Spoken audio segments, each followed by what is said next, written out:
واغفر لنا ما مضى يا وسيع الكرم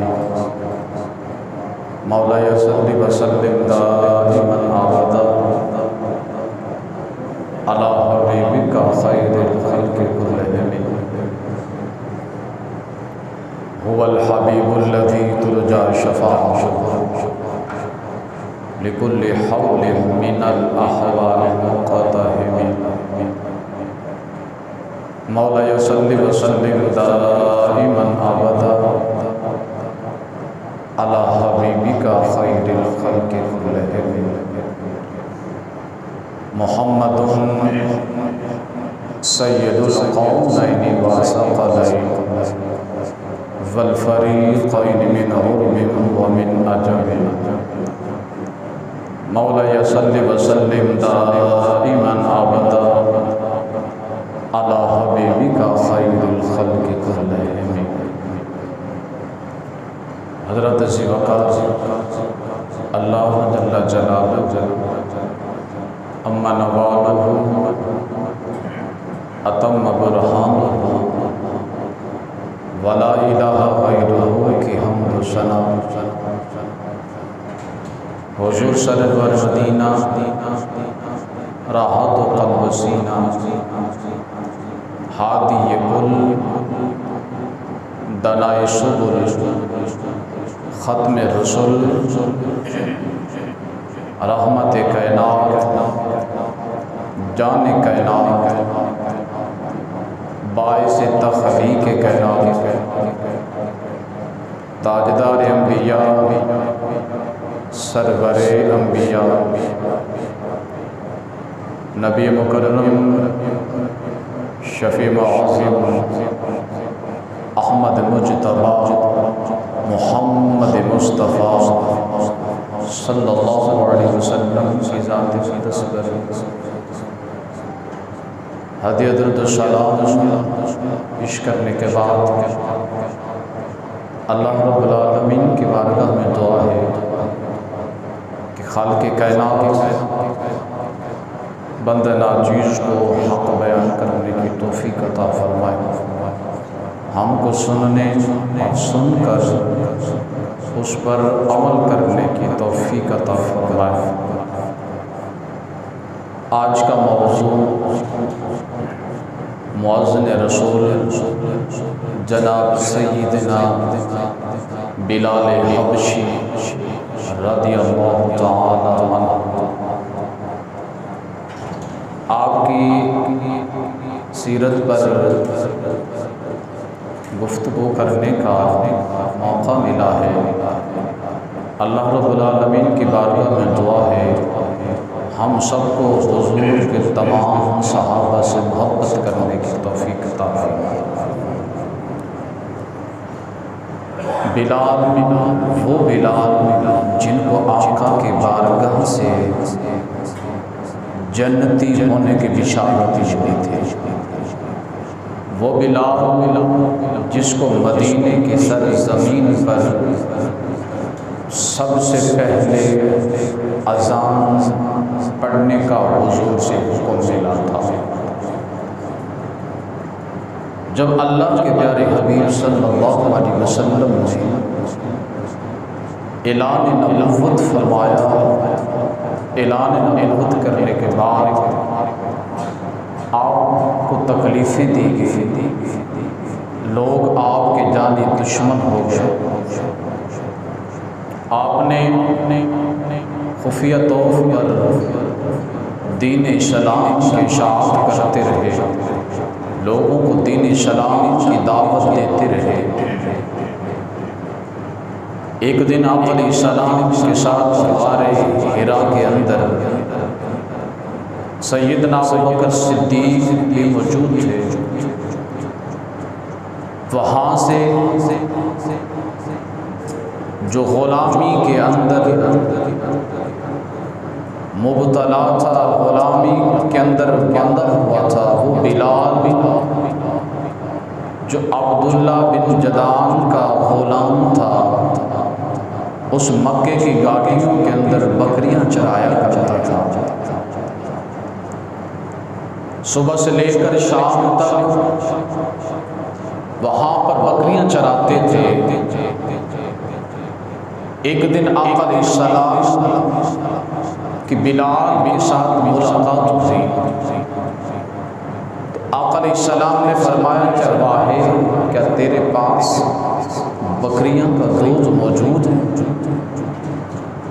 ابھی مسلمان نہیں ہوئے تھے، غلامی رسول کے اندر ابھی داخل نہیں ہوئے تھے. آقا علیہ السلام نے فرمایا چرواہے کیا تیرے پاس دودھ ہے؟ حضرت بلال عرض کرنے لگے ایک بکری دودھ دیتی ہے، اس کے سوا کوئی بکری دودھ نہیں دیتی. اگر آپ کو دودھ کی ضرورت ہے میں لا کر دے دیتا ہوں. آقا علیہ السلام نے فرمایا ہمیں دودھ چاہیے. حضرت بلال جو بکری دودھ دیا کرتی تھی، بلال اس بکری کو پکڑ کر آئے، دودھ نکالا، حضور کی خدمت میں پیش کر دیا. تو آقا علیہ السلام نے آپ نے دودھ نوش فرمایا. سیدنا صدیق اکبر نے بھی دودھ نوش فرمایا. دوسری مرتبہ پھر اس بکری کا دودھ نکال کر آئے، اللہ نے برکت ڈال دی تھی.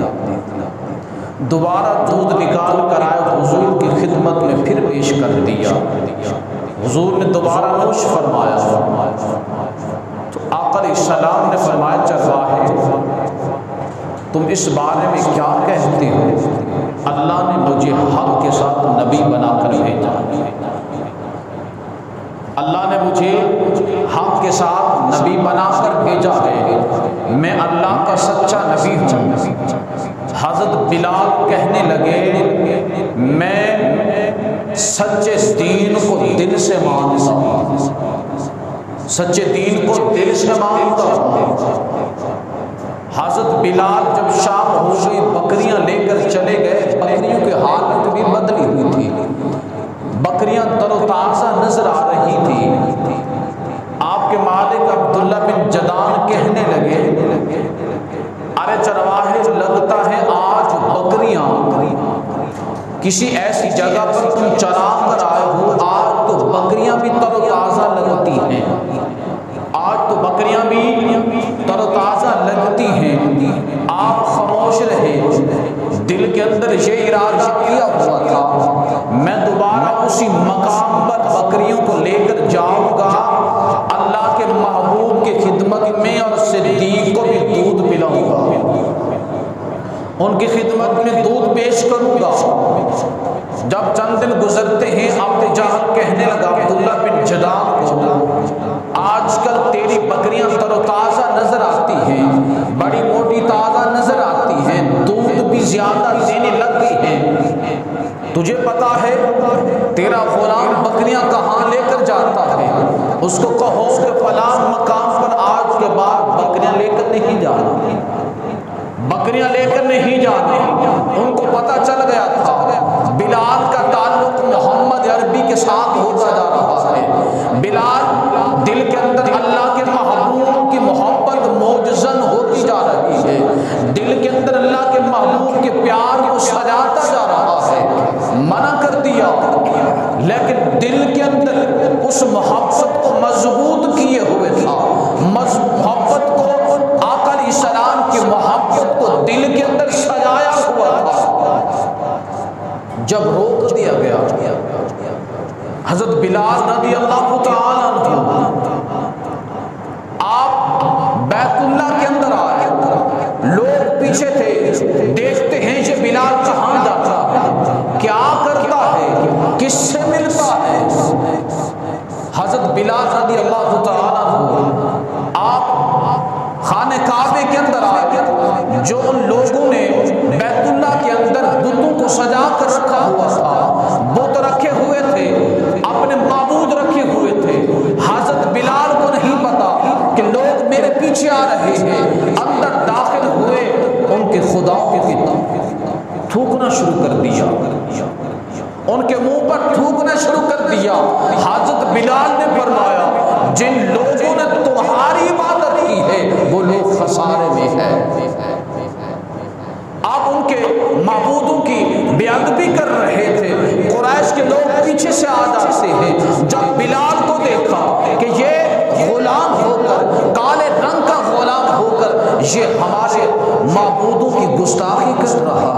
بے ادبی کر رہا ہے۔ بلال کو پکڑنا چاہا، بلال دوڑ گئے، بلال کے پیچھے گئے، عبداللہ بن جدعان کے گھر جا کر چھپ گئے، جا کر دروازہ کھٹکھٹایا، پوچھا عبداللہ کیا تم مسلمان ہو گئے ہو؟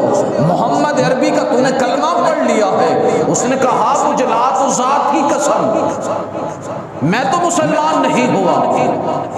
اس نے کہا تجھے نہیں پتا، تیرا ایک غلام ہے، کالے نسل کا ہے، کالے رنگ کا ہے، اور اس نے آج ہمارے بتوں کی، ہمارے خداؤں کی اس نے گستاخی کی ہے، تجھے نہیں پتا؟ اس نے کہا میں نہیں جانتا۔ اندر سے بلال کو بلایا گیا، حضرت بلال آ گئے۔ عبداللہ بن جدعان نے جب دیکھا، ابو جہل امیہ بن خلف کو کہنے لگا تم ایسا کرو، یہ غلام تمہارے حوالے ہے، جس نے ہمارے خداؤں کی بے ادبی کی ہے، جس نے ہمارے خداؤں کی گستاخی کی ہے، یہ تمہارے حوالے ہے، آج کے بعد تم جو چاہو کرنا چاہو کر سکتے ہو۔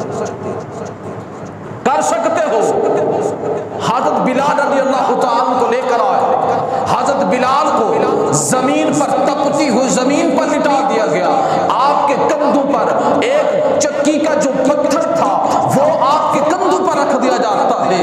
حضرت بلال کو کہنے لگے ارے بلال، یا تو محمد عربی کے دین کو چھوڑ دے گا اور ہمارے معبود لات و عزا کو مان لے گا، یا تو اپنی جان گوا دے گا، تو جان دے دے گا۔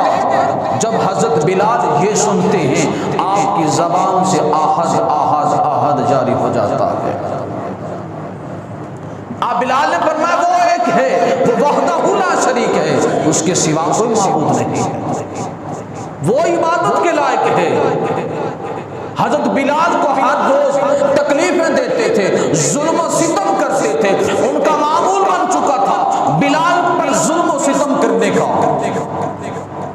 حضرت بلال رضی اللہ تعالیٰ کو جب دوپہر کا وقت ہوتا تھا، حضرت بلال کو گرم پتھروں پر لٹا دیتے تھے، گرم پتھروں پر لٹا دیتے تھے، حضرت بلال پر ظلم و ستم کرتے تھے۔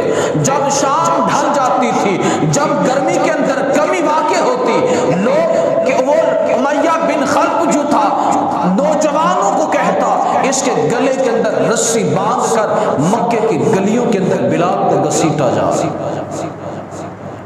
مکے کی گلیوں کے اندر حضرت بلال کو گھسیٹتے تھے، لیکن بلال دل کے اندر مستحکم تھا اور مضبوط تھا، دین اسلام پر قائم تھا، دل کے اندر آقا علیہ السلام کی محبت کو سجائے ہوئے تھا، اور پھر گلے کے اندر غلامی رسول کا پٹا باندھا ہوا تھا۔ وہ بلال کو مارتے، بلال کو کہتے ارے بلال ہمارے لات و ذات معبودوں کو تم مان لے۔ آپ جب یہ بات سنتے آپ کہتے احد احد احد، بلال کو مارتے اور بلال کو کہتے بلال تو کون سی مٹی کا بنا ہے، ہم تجھے مارتے ہیں، مار مار کر تھک جاتے ہیں، لیکن بلال تو تھکتا نہیں ہے، کون سی مٹی کا بنا ہے؟ آپ نے فرمایا تمہیں پتہ نہیں، دل کے اندر رسول اللہ کی محبت کو سجایا ہوں، دل کے اندر اللہ کے محبوب کی محبت کو سجایا ہوا ہو، تمہیں نہیں پتا یہ دل جو ہے محبت رسول کے اندر مبتلا ہے۔ جان تو جا سکتی ہے لیکن بلال دین اسلام کو نہیں چھوڑ سکتا، دین اسلام کو نہیں چھوڑ سکتا۔ عمر بن عاص رضی اللہ تعالی عنہ فرماتے ہیں دوپہر کا وقت تھا، اتنی سخت گرمی تھی کہ اگر زمین پر گوشت کا ٹکڑا رکھ دیا جاتا تو اس سخت گرمی کی وجہ سے وہ گوشت کا ٹکڑا بھی بھن جاتا، اتنی سخت گرمی تھی۔ عمر بن عاص رضی اللہ تعالیٰ فرماتے ہیں میں کیا دیکھتا ہوں، اس تپتی ہوئی زمین پر بلال کو لٹایا ہوا تھا، بلال کو لٹایا ہوا تھا۔ امیہ بن خلف نے اس نے اپنے غلاموں کو بلایا، اپنے غلاموں کو کہنے لگا ارے غلاموں، جب تک اس کی زبان سے محمد کا نام بند نہ ہو تم نے اس پر ظلم کو نہیں بند کرنا، جب اس کی زبان سے محمد عربی کا نام بند ہو جائے تم بھی رک جانا۔ لیکن وہ بھی بلال تھا، وہ بھی بلال تھا، مار دینے والے، تکلیفیں دینے والے، ظلم و ستم کرنے والے تھک گئے، لیکن بلال کی زبان سے محمد کا نام بند نہ ہوا۔ ظلم و ستم کے نئے نئے طریقے اختیار کیے۔ کبھی حضرت بلال کو گائے کی کھال کے اندر لپیٹ کر آپ پر ظلم کیا جاتا ہے، کبھی بلال کو لوہے کی زرہ پہنا کر تپتی ہوئی زمین پر بٹھا دیا جاتا ہے، تپتی ہوئی زمین پر بٹھا دیا جاتا ہے۔ اور بلال کو بھی لوگ کہنے لگے، مشرکین کہنے لگے، ارے بلال جو ہم کہتے ہیں تو بھی ہمارے ساتھ وہ کہتا جا۔ آپ نے فرمایا جو تمہاری زبان کہتی ہے وہ بلال کی زبان نہیں کہہ سکتی، وہ بلال کی زبان نہیں کہہ سکتی۔ ورقہ بن نوفل حضرت بلال کو وادی بطحاء وہاں پر لٹایا ہوا تھا، امیہ بن خلف نے ظلم و ستم کر رہا تھا۔ بلال ظلم و ستم کے باوجود آپ کی زبان پر آہد جاری تھا۔ ورقہ بن نوفل نے جب دیکھا حضرت بلال کو کہنے لگا، ارے بلال جس ہستی کا تو نام لے رہا ہے، جس زبان پر اس ذات کا نام لے رہا ہے، ارے بلال تیری زبان پر وہ نام نہیں رکنا چاہیے۔ ارے بلال وہ تو نام عظمت والا ہے، وہ تو نام بڑی شان والا ہے۔ ارے بلال اگر تو یہ نام آہد کہتا ہوا تو دنیا سے بھی چلا جائے اور یہ قبر میں تیرے لیے وسیلہ رحمت بن جائے گا۔ بلال یہ تیرے لیے وسیلہ رحمت بن جائے گا۔ وہ بلال جو مارے بھی کھاتا تھا لیکن ذرا بھر بھی بلال اسلام کے بارے میں اسلام سے نہیں ہٹا، اسلام سے نہیں ہٹا۔ آقا علیہ السلام کو معلوم تھا میرا ایک غلام ہے جس نے میرا کلمہ پڑھا ہے، اس پر صبح شام ظلم و ستم کیا جاتا ہے۔ حضور بڑے پریشان تھے۔ امیہ بن خلف لائن جو تھا اس کا گھر سیدنا صدیق اکبر کے گھر کے ساتھ تھا۔ جب صدیق اس کو تکلیف دیتے ہوئے دیکھتے تھے آپ بھی پریشان ہو جاتے، آپ بھی پریشان ہو جاتے۔ ایک دن آپ کو تکلیفیں دے رہا تو امیہ بن خلف صدیق چلے گئے، آپ نے فرمایا اے امیہ بن خلف تجھے حیا نہیں آتی، تجھے حیا نہیں آتی، یہ تیرا غلام ہے، اس کا قصور کیا ہے؟ اس کا قصور یہ ہے اپنے رب کی عبادت کرتا ہے، اپنے رب کی عبادت کرتا ہے، اس کو تو چھوڑ دے، کل قیامت کے دن یہ تیرے لیے ذریعہ نجات بن جائے گا، ذریعہ نجات بن جائے گا۔ اس نے کہا برملا کے کہا میں تو قیامت کو نہیں مانتا، میں قیامت کو نہیں مانتا۔ پھر ابو بکر صدیق کو کہنے لگا ارے ابو بکر تمہیں کیا، یہ میرا غلام ہے، میں اس کا مالک ہوں، جو چاہوں کر سکتا ہوں، تمہیں کیا تکلیف ہے؟ میں اس کا مالک ہوں، میں اس کا آقا ہوں، یہ میرا غلام ہے، میں تکلیفیں دوں، اس کی جان لے لوں، تمہیں کیا تکلیف ہے؟ آپ نے پھر دوبارہ سمجھایا، آپ نے فرمایا امیہ ایسے نہیں کرتے ہوتے کہ یہ تیری شان کے خلاف ہے، یہ غلام ہے، بے بس ہے، لاچار ہے، تو عربوں کی روایت پر داغدار ان کی روایت کو نہ کر، تو اس کو تکلیف نہ دے۔ آپ سمجھا رہے تھے، غصے کے اندر آ کر کہنے لگا ابو بکر اگر تجھے اس غلام سے اتنی ہمدردی ہے تو اس غلام کا خیر خواہ ہے تو پھر تو خرید کیوں نہیں لیتا؟ ابو بکر تو خرید کیوں نہیں لیتا؟ اگر تمہیں اس کے ساتھ اتنی ہمدردی ہے، اتنے خیر خواہ ہو، اس کالے غلام کو جس کی بازار کے اندر، مارکیٹ کے اندر جس کی کوئی قیمت بھی نہیں ہے، تمہیں اگر اتنی تکلیف ہوتی ہے خرید کیوں نہیں لیتے؟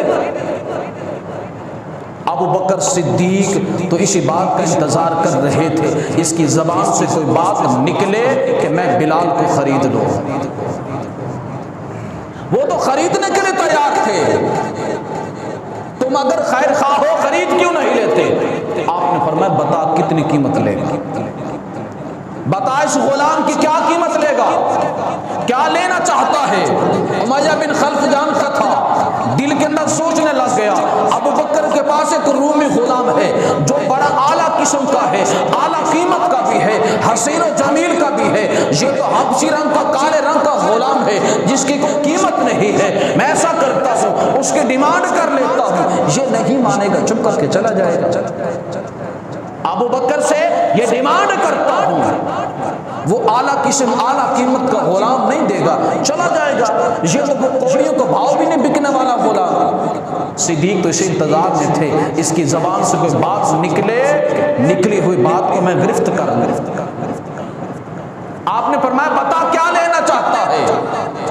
آپ کو کہنے لگا جو فلاں رومی تیرا غلام ہے نا، اس کے بدلے میں دے دے اور اس غلام کو لے جا۔ آپ نے فرمایا مجھے منظور ہے، مجھے منظور ہے۔ جب اس نے سنا پھر سوچنے لگ گیا یہ تو کسی قیمت کا غلام بھی نہیں ہے، کوئی خریدنے والا بھی نہیں ہے، کوئی قیمت کے اندر خریدے گا بھی نہیں، کوئی قیمت بھی نہیں لگائے گا، اعلیٰ قیمت کا غلام دے رہا ہے۔ لگتا ہے آج صدیق کیا سوچ رہے ہیں، اور پھر دوبارہ اس بات سے مکر جاتا ہے۔ وہ کہنے لگا اے صدیق تم ایسا کرو، اس غلام کے ساتھ مجھے 40 اوقیہ چاندی بھی دے دو، اس کے بدلے میں مجھے چاندی بھی دے دو، پھر میں غلام دوں گا۔ آپ نے فرمایا میں چاندی دینے کے لیے بھی تیار ہوں،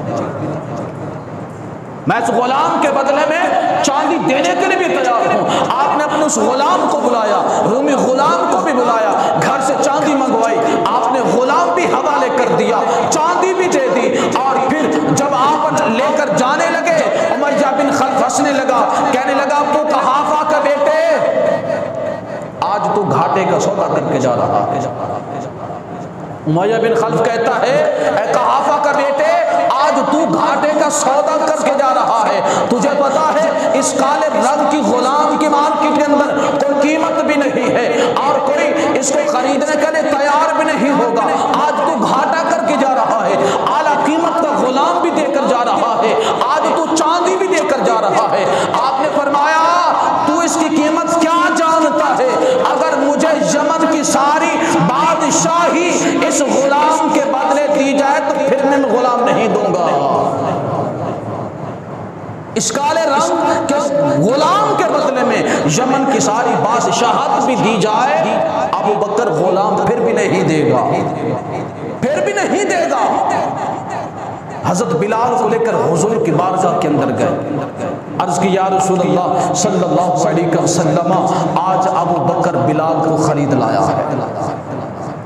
یا رسول اللہ آج بلال کو ابو بکر خرید لایا ہے۔ آقا علیہ السلام نے فرمایا ابو بکر مجھے بھی اس کے اندر شریک کر لیتا۔ آقا علیہ السلام کی خدمت میں عرض کی یا رسول اللہ صلی اللہ علیہ وسلم آج میں نے آپ کے قدموں میں بلال کو آزاد کر دیا ہے، میں نے بلال کو آزاد کر دیا ہے۔ بطور تانا امیہ بن خلف جب ابو بکر کو ملتا یہ کہتا ابو بکر اس غلام کو کوئی ایک اوقیہ چاندی کے بدلے میں نہیں خریدے گا، نہیں خریدے گا۔ آپ نے فرمایا تجھے میں بتا دوں گھاٹے کا سودا تو نے کیا ہے، اگر تو مجھے 100 اوقیہ کے بدلے چاندی مانگتا تو میں اس غلام کے دینے کے لیے پھر بھی تیار تھا، میں دینے کے لیے بھی تیار تھا۔ جب آقا علیہ السلام کی خدمت میں بلال آ گئے، آقا علیہ السلام نے بلال کو اپنے پاس بٹھا دیا، اپنے پاس بٹھا دیا۔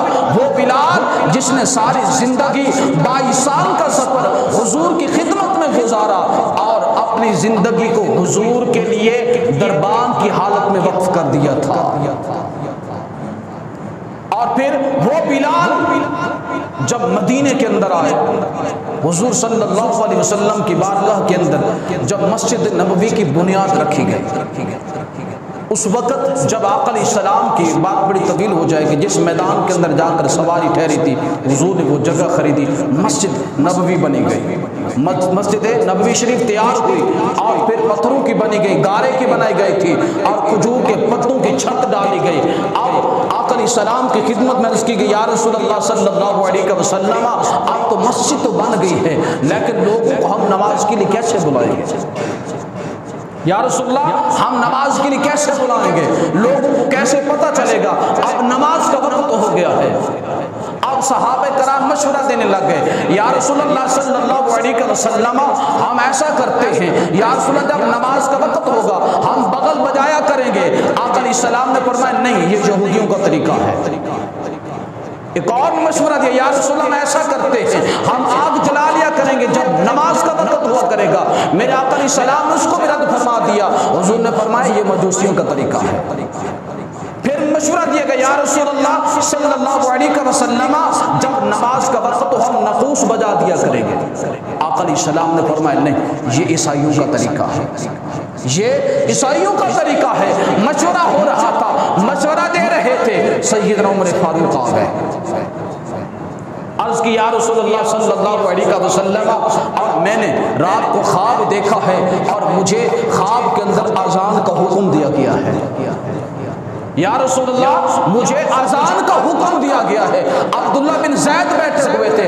عرض کی یا رسول اللہ صلی اللہ علیہ وسلم، میں نے بھی خواب دیکھا ہے اور دو سبز پوش زمین پر اترے ہیں، انہوں نے مجھے اذان کے کلمے سکھائے ہیں۔ یا رسول اللہ مجھے اذان کے کلمے سکھائے ہیں۔ آقا علیہ السلام نے فرمایا، اور پھر عبداللہ بن زید کو فرمایا گیا، اور جو تجھے خواب کے اندر کلمے سکھائے گئے ہیں تم ایسا کرو وہ کلمہ بلال کو سکھا دو، وہ بلال کو سکھا دو۔ وہ اذان کے کلمات جب بلال کو سکھائے گئے اور بلال رضی اللہ تعالیٰ جب اذان پڑھنی شروع کی، اللہ اکبر اللہ اکبر، اور مدینے کی سرزمین پر پہلی اذان کہنے والا بلال جب اس نے اذان کہی، جب عمر سیدنا عمر فاروق اذان سنتے ہیں، عرض کی یا رسول اللہ خواب کے اندر یہ کلمے مجھے بھی سکھائے گئے تھے، یا رسول اللہ میں نے بھی سنے تھے۔ وہ بلال جس نے مدینے کی سرزمین پر جب اذان کی ابتدا ہوئی تھی، پہلی اذان کہنے والا بھی بلال